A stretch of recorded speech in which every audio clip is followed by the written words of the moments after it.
Good afternoon, everyone, and thank you for joining us on the news briefing this Thursday, June 5th. We are going to start the briefing with our bi-weekly update about the recovery at the Vista Power Plant for the community. We're very pleased to have Rick Encarnacion from our Environmental Health Bureau to give us an update. Good afternoon, Rick. Hi, good afternoon, everybody. Rick Encarnacion, Director of Environmental Health, County of Monterey. We'd like to report that your local health inspectors from the Environmental Health Bureau continue to cooperate and coordinate with our federal and state partners for inside the facility for the cleanup of the batteries with the US EPA, who leads those efforts.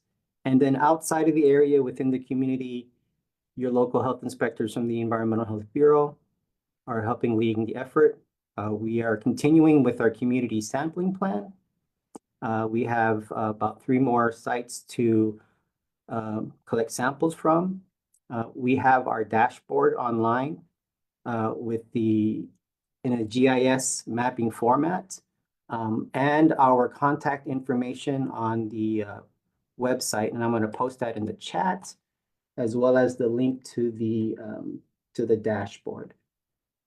We're also, along with the Department of Emergency Management and the Housing and Community Development, the building inspectors, are continuing to evaluate the emergency action plans per code as we review that plans to ensure that they meet requirements and our standards and our expectations. And that is for both operators, Vistra and PG&E. So those are under review. And with that, I'd just like to let the public to know that the Environmental Health Bureau, your local health inspectors, we're still here.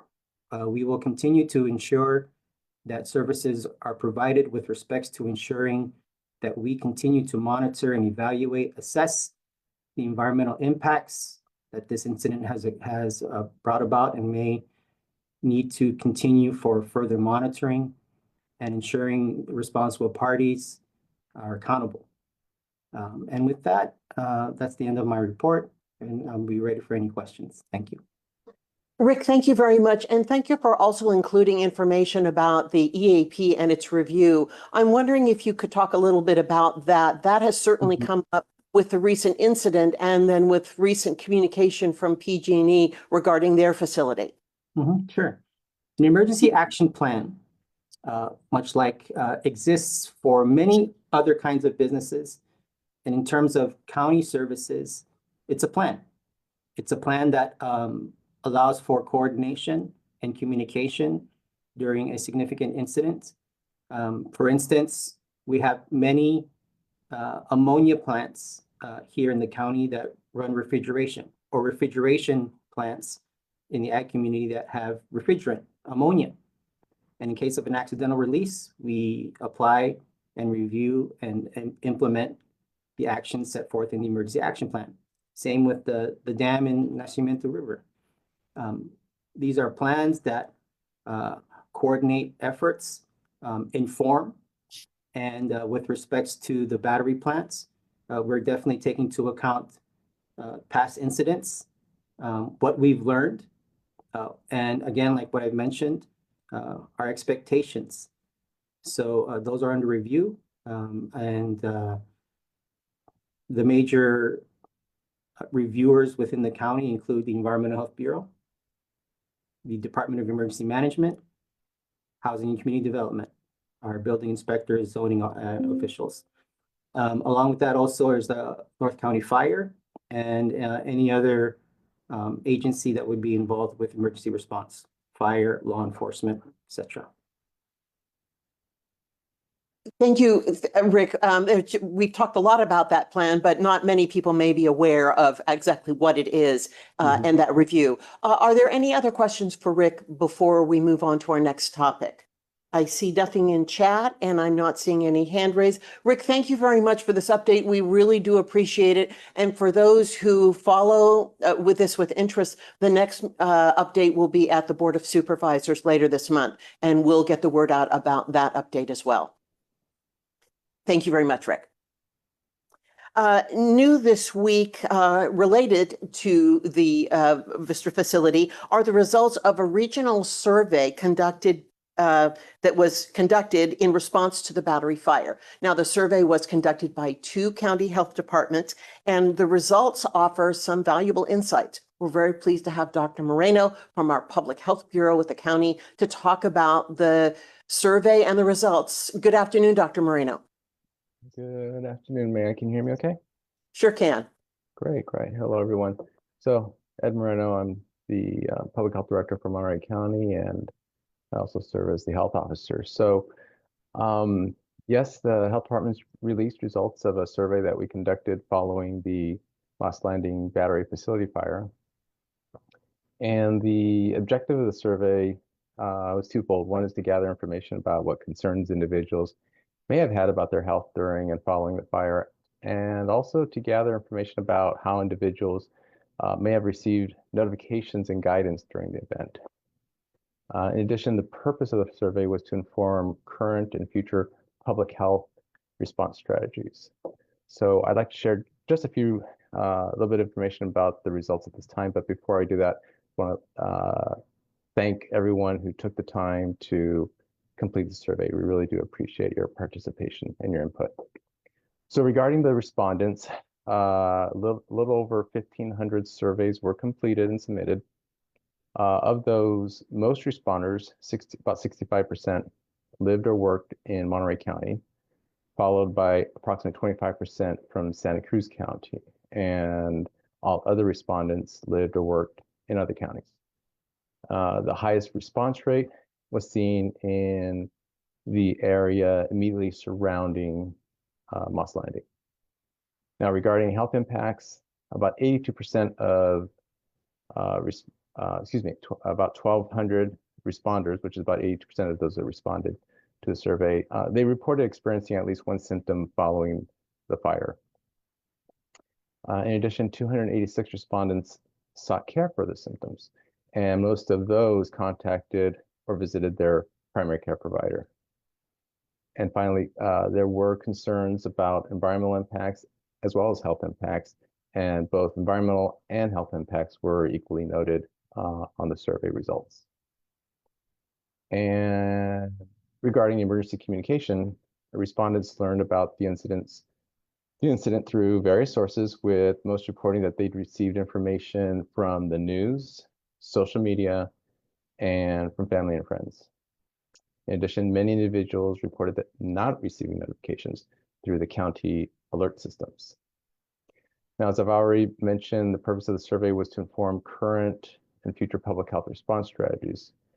So as a result of this survey, public health hopes to understand better the health concerns and health impacts specifically related to battery facility fires. Public health hopes to create, disseminate future public health guidance that will be more readable and more appropriate for our diverse communities.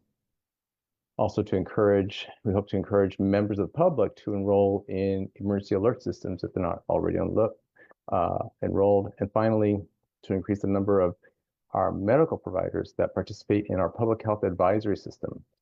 And that system provides guidance to healthcare providers during and after health emergencies and disasters. So with that, I encourage members of the public to visit the County of Monterey's 2025 Moss Landing Vista Power Plant Fire website, where they can find the report, as well as additional information related to the battery fire. In addition, should anyone have any questions about the survey, they're welcome to contact our public health team via email at phbcommunitysurvey@countyofmonterey.gov. Thank you. Dr. Moreno, I really appreciate you coming here and walking through some of the insights from the survey. And I think it's really important for the community to understand the results of the survey. And you went through the, kind of a bullet point list of what to do with this information. Is there anything that stood out in reading the results that might be the first thing on your list of things you'd like to work on? Because, there's always the concern in the community this could happen again, and we want to be better prepared. Yeah, thanks. Yeah, thanks, Matt. No, we just completed the survey and report, and we just released it. So the next step will be to review it with internally within public health and look at where the opportunities may lie to use the information to improve on the areas that I've mentioned. And then for those who did not receive emergency alerts, alertmontereycounty.org is the place to go to get those emergency alerts. So we really want people to step up and make sure that they're getting all the information they need. Are there any other questions for Dr. Moreno before we go on to our next topic? I'm seeing none. Dr. Moreno, thank you so much for sharing the information about the survey today. Sure, my pleasure.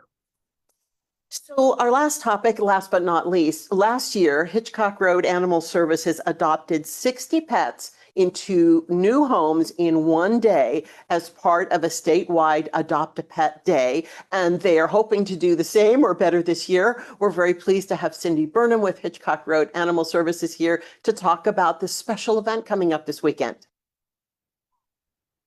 Hi, Maya, thank you. Hi, everybody. I'm Cindy Burnham. I'm going to share a quick couple slides here because pictures of pets are way better. Okay, so yes, I'm Cindy Burnham, Animal Services Administrator at Hitchcock Road. And just a quick reminder, we're at 160 Hitchcock Road. We've provided our hours. We have shelter hours as well as adoption hours. And we do take lost and stray pets from unincorporated Monterey County, the cities of Salinas, Greenfield, Delray Oaks, Marina, Carmel, and CSUMB. We don't accept owner or pet surrendered pets that are surrendered by their owners, but we're happy to help discuss local resources if you need us. So what is California Adopt a Pet Day? California Adopt a Pet Day is a statewide adoption event where participating shelters across California are waiving adoption fees. We're also doing a cross California promotion. All of our adoption fees are sponsored by the ASPCA and I believe also San Francisco SPCA, with the goal of adopting as many pets as we can. Maya was correct. Last year we adopted 60 statewide, over 3,600 were adopted, and this year's goal is over 5,000. And so we're getting ready. We're in prep mode. Excuse me. Some people ask why adopt a shelter pet. There's a lot of reasons. It's rewarding. We've got all kinds. Like it used to be, oh, there's only mixes and, you know, dogs with problems. That's not the case. We've got purebreds, we've got mixes, we've got trained animals, we've got untrained animals, we've got young, we've got old.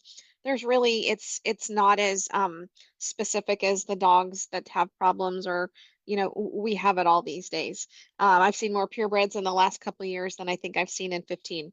But also adopting from your local shelter, you are receiving an animal who's had some vet care, who's spayed and neutered, who's vaccinated, who's microchipped at usually a price that far exceeds any, well, it doesn't exceed what you'd pay at a vet. So you have an animal that's already started off with some of that care. And you're also helping animals that don't have homes. And we all know that there's a pet overpopulation problem, and helping a shelter pet really does truly save a life. It saves the life for the one you adopted, but also it makes room for the next one who needs us. So it's just a faster, affordable, and rewarding way to find a new pet. All right, so what are we doing on Saturday? We are having a free adoption event from 10 a.m. to 4 p.m. We are having some food vendors here because while you're waiting, you can get some snacks. We've got a photo booth you can take some pictures in. You'll be able to meet your cats and dogs, kittens and puppies. We're also waiving licensing fees for the day. We've also got, when you adopt, you receive access to affordable pet behavior and training opportunities, as well as low-cost resources around our area to help you be successful as a pet owner. We do ask if you have a dog and you want to come and get another one, bring your dog so that we can do a meet and greet, so that we can make sure everybody's ready to have a successful adoption experience. And I do have this flyer in Spanish as well that we can provide after the presentation. I'll give it to Maya. We've got a sneak peek of some of the dogs. Albion, Zoe, Lulu, Henna, and Ruby. These are all an example of the different variety of dogs that we have. We've got some puppies, we've got some different breeds.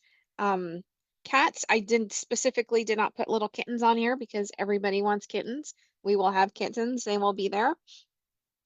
So we're all getting ready. We will not be doing adoptions tomorrow, just because we need a day to get all the paperwork and everything ready, but we will be ready to go at 10 a.m.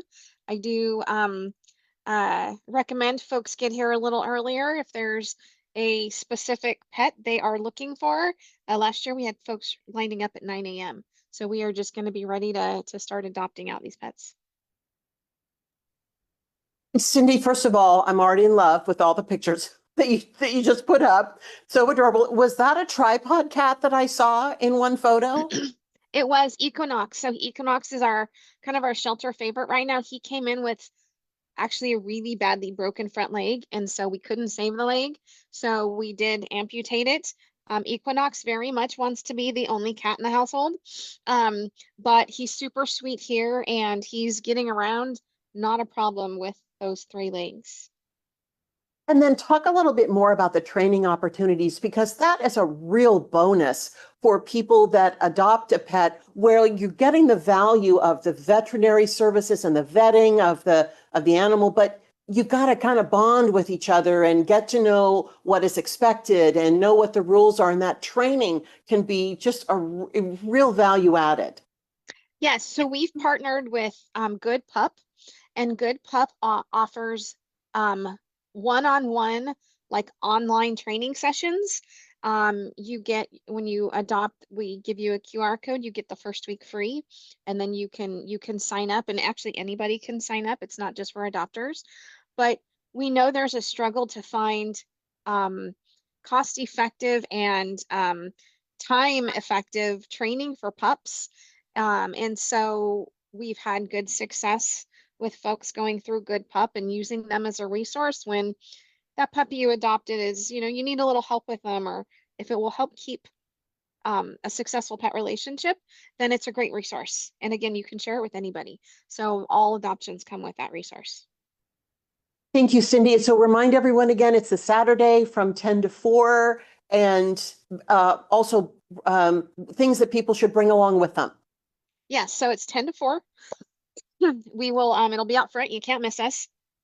We do ask, adopters do need to be 18. We will ask for your ID just to make sure you are who you say you are. If you have another dog and you're adopting one, we will ask you to bring that dog, bring somebody to help you. We don't want to leave them in the car, but we can, once you meet them, we can do a little interaction just to make sure everybody's, agreeable to the new situation. And then just bring a smile and be prepared to meet some critters.